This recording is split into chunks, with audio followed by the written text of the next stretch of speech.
Yes, hello everyone. Dear students, welcome to the channel CS Concept 360। बच्चों, आपके आगामी HPSC PGT computer science के interview में एक जनरल टॉपिक पूछा जा सकता है कि क्या आपको बच्चों पता है कि क्यों सोनम वांगचुक जी बार बार जो है अनशन पर बैठे हैं, उनके पीछे क्या कारण है। तो ये आपसे क्वेश्चन में जो है पूछा जा सकता है आपसे इंटरव्यू पैनल में। तो आप लोगों ने जो है एक उसका ओवरऑल एक बैलेंस्ड अप्रोच देना है। किसी भी एक पक्ष को ये इमोशनल होके कि हाँ, वहाँ पर सोनम वांगचुक जी को जो है सारी मांगे मान लेनी चाहिए या इस तरह से जो भी है, तो उस तरह से एक पक्ष का आपने साथ नहीं देना, आपने एक बैलेंस्ड अप्रोच देनी है। तो आज हम देखते हैं वो बैलेंस्ड अप्रोच कैसे आपने आंसर देना है, ताकि एक जो पैनल को लगे कि इंटरव्यू जो पैनलिस्ट है वो सोचे कि हाँ, कैंडिडेट जो है एक प्रैक्टिकल अप्रोच लेके चलता है, ना कि वो एक कोई इमोशनल उसमें दिखाकर जो सोशल जो आजकल ड्रामा दिखाया जा रहा है उसके अंदर में आके वो जो है कोई भी अपना आंसर देता है। तो चलिए सबसे पहले देखते हैं कि सोनम वांगचुक जी की क्या डिमांड है। हम सबको पता है सोनम वांगचुक जी जो है काफ़ी अच्छे साइंटिस्ट हैं, इंजीनियर हैं, एनवायरमेंटलिस्ट हैं, एक अच्छे टीचर हैं। तो उनकी क्या डिमांड्स हैं? सबसे पहली डिमांड है उनकी लद्दाख के अंदर स्टेटहुड उसको प्रोवाइड करवाना। आप लोगों को बच्चों पता है कि पीछे आर्टिकल 370 को हटाकर उसको यूनियन टेरिटरी के अंडर डाल दिया था। तो अब सोनम वांगचुक जी चाहते हैं कि उसको स्टेटहुड बना दिया जाए, उसको स्टेट का दर्जा दे दिया जाए। क्यों? उससे क्या फ़ायदा होगा? उससे ये फ़ायदा होगा कि वहाँ पर जो है ऑटोनॉमी जो है लोकल जो गवर्नमेंट के हाथ में होगी। अभी जो है वो सेंट्रल गवर्नमेंट संभाल रहा है, वहाँ पर जब जो है एक लोकल गवर्नमेंट के अंडर में जो है डायरेक्ट आ जाएगा। दूसरा, वो है एनवायरमेंटलिस्ट भी हैं, तो वो दूसरा उनका मेन जो पॉइंट है वो है वहाँ के जो एनवायरनमेंट है उसको बिना नुकसान पहुँचाए डेवलपमेंट का करना।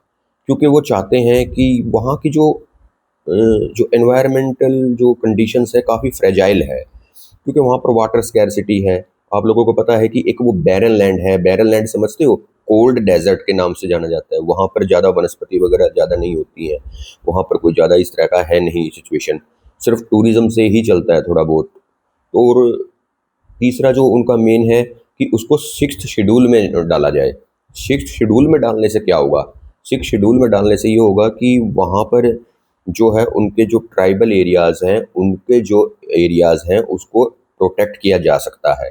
कैसे? वहाँ पर अब जो ट्राइबल कम्युनिटीज़ हैं वो बेसिकली क्या है, याक का दूध वगैरह बेच के अपना काम चलाते हैं, उनके जो डेयरी प्रोडक्ट्स हैं उससे काम चलाया जा रहा है। और एक जो है वहाँ पर वो पश्मीना शॉल बनाई जाती है। वहाँ पर एक स्पेशल जो एक गोट होती है, उसके जो वूल से वो शॉल वगैरह बनाते हैं। तो बेसिक जो है कोई ज़्यादा बड़ा कोई आर्थिक जो सोर्स नहीं है। तो वो काफ़ी कंसर्न्ड हैं कि अगर वहाँ पर इंटरफेरेंस होगा तो इन लोगों की जो है रोज़मर्रा की जो ज़िंदगी है उसके अर्थव्यवस्था के ऊपर फ़र्क पड़ेगा। तो ये कुछ उनकी डिमांड्स हैं। अब दूसरी तरफ हमने देखना है कि गवर्नमेंट उनकी, ऐसा नहीं है कि गवर्नमेंट ये नहीं कह रही कि हम नहीं मानेंगे। वो अभी उसके ऊपर मतलब विषय चल रहा है अभी उसके ऊपर, उन्होंने मना नहीं किया है उसको। अभी आप लोगों ने रिसेंटली देखा है कि उनको जो है एक हॉस्पिटलाइज भी कराया गया है। तो गवर्नमेंट का भी ये कंसर्न है कि कहीं इस अनशन की वजह से इनकी हेल्थ को ज़्यादा प्रॉब्लम ना हो, तो इसलिए उनको वहाँ से मूव किया गया है। ठीक है? और तो गवर्नमेंट का मेन कंसर्न क्या है अब हम देखते हैं। गवर्नमेंट पर्सपेक्टिव से भी आपने देखना है, क्योंकि लद्दाख जो है टच करता है इधर से इसका जो है चाइना के बॉर्डर से और इधर से पाकिस्तान से। तो एक जो है नेशनल सिक्योरिटी इशू है। आप लोगों ने पहले भी पता है कि चाइना जो है अक्साई चीन एरिया को कब्जा चुका है। इधर जो है काफ़ी डोकलाम वैली जो जो इशू था उसके ऊपर भी काफ़ी एनक्रोचमेंट इसने करी थी। काफ़ी प्रॉब्लमेटिक है जो चाइना रहा है। तो वहाँ पर जो है एक overall direct control of the central government is required. तो कहीं न कहीं वो फ़र्क रहता है डे टू डे एडमिनिस्ट्रेटिव के अंदर। तो वहाँ पर उसको देखना ज़्यादा ज़रूरी है from the government point of view. तो इसलिए अब क्या कर रहे हैं, वहाँ पर इंफ्रास्ट्रक्चर की डेवलपमेंट ज़्यादा कर रहे हैं। इंफ्रास्ट्रक्चर की डेवलपमेंट से क्या होगा, रेल रोड कनेक्टिविटी अगर ज़्यादा होगी तो हमारे जो हैं जवान हैं वो जल्दी से जल्दी वहाँ पर मूव कर पाएंगे। वहाँ पर जो है काफ़ी अच्छे से जो है फीडबैक जो फैसिलिटीज़ हैं वो प्रोवाइड की जाएगी। तो गवर्नमेंट चाहती है कि अभी इसमें यहाँ पर कंट्रोल रहे।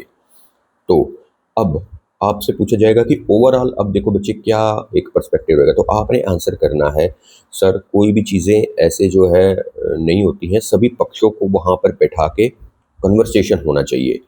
जैसे कि एनवायरमेंटलिस्ट भी बैठें, वो ये देखें कि कहीं इस जो डेवलपमेंट की होड़ में कहीं एनवायरनमेंट को तो नुकसान नहीं पहुंचा जाए, वहाँ पर पहले ही वाटर स्कार्सिटी है, वहाँ का पूरा फ्रेजाइल एनवायरनमेंट है, तो एनवायरमेंटलिस्ट भी बैठे, वहाँ के लोकल ट्राइब का जो रिप्रेजेंटेटिव है वो भी बैठे, वांगचुक जी भी बैठे, गवर्नमेंट के जो है मतलब सरकार के जो मिनिस्टर्स भी, कैबिनेट मंत्री भी बैठे, और ओवरऑल कन्वर्सेशन के द्वारा एक आंसर जो है एक बैलेंस्ड अप्रोच के रिगार्डिंग निकाले। और आप लोगों ने आंसर इस तरह से करना है कि yes sir, development in Ladakh is necessary, but overall some checks and balances should be there to safeguard the interest of the local communities there.